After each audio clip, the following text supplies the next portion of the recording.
What's up, ladies and gentlemen? This is Flip Fitness here. We are going to go over some progressions to a planche today. The very first and most basic step is being able to hold a support hold. If you cannot support your own body weight with straight arms for at least 30 seconds, you will not be able to do a planche. It is simple as that.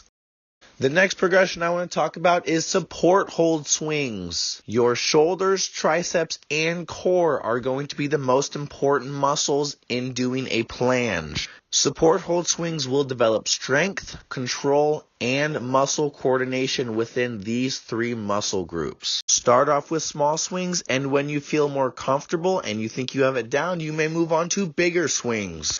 The bigger your swing, the more your shoulders will lean forward. And obviously, the more you lean forward, the closer you are getting to being able to do a planche. This next progression is when it starts to get a little tougher. These are going to be smaller swings with an exaggerated lean.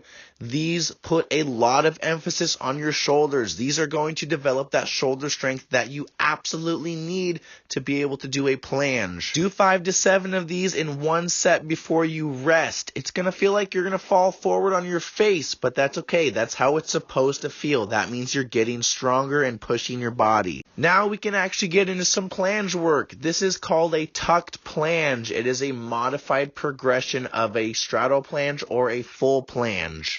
The key to this skill is getting your butt up and in the right spot. If your butt is too low, you will not be able to lean and strengthen those shoulder muscles leaning forward. If your butt is too high, you will simply be in the wrong position and will probably end up falling on your face. On to the next progression. We are going to work our straddle planches now. And we are going to do that by jumping into the position.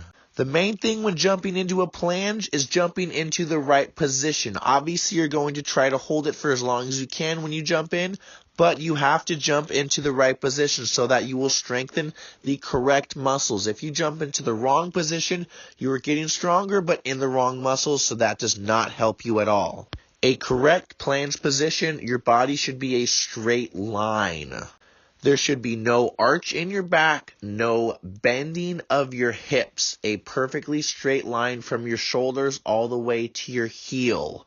At this point in the progressions is when your form starts to matter. If you work these progressions from now on with sloppy bad form, you will have a sloppy bad planche. The best way to make sure you're doing the correct form is to be able to see yourself. Either have someone watching you to make sure you're doing the form correctly, or do it next to a mirror so you can actually see yourself jump into the right or wrong position. This next progression that we've been watching for a bit is a combination of a tucked planche and a straddle planche. You are going to jump into a tucked planche and then open up into a straddle planche. The reason we are doing the combination like this is so that you are leaning for longer. It may get frustrating only jumping into a straddle planche for a split second, so we are going to work the tuck and hopefully be able to hold that and pause in that position and then move into the straddle planche. As you do these more and more and progress, you will get stronger and be able to hold each lean for a longer duration. The key to getting stronger at a straddle planche is simple repetition.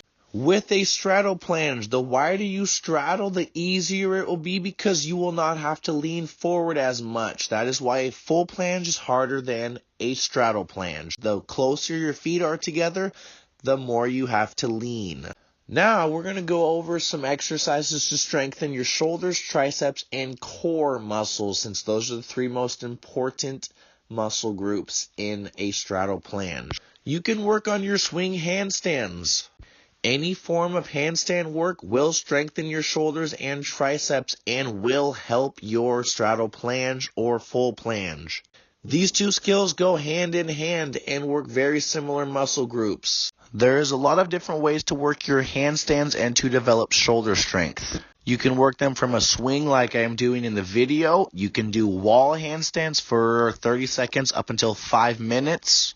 You can do handstand push-ups to develop shoulder strength. You can have one of your workout buddies hold and balance you in a handstand for a long duration. One of the best ways to get stronger in a planche position is to have somebody spot you. Have one of your workout buddies grab your feet and do a wheelbarrow lean. You doing the planche should be leaning as far forward as you can, and your buddy is grabbing your legs, and once you feel like you're about to fall on your face, that's when your spotter pulls you back into support hold. The goal here is to lean as far forward as possible. If you can touch your nose on the ground, that is the ultimate goal. Whatever you are doing, obviously the goal is to get stronger. A planche is not one of those skills that you learn overnight. You don't just get lucky and do the skill. You have to develop strength and balance to be able to do the skill. So be patient with it. Put in the work, and in time, you will develop a straight planche or a straddle planche using these progressions. Thank you for watching, ladies and gentlemen. Like, comment, and subscribe down below. This is Flip Fitness. We out.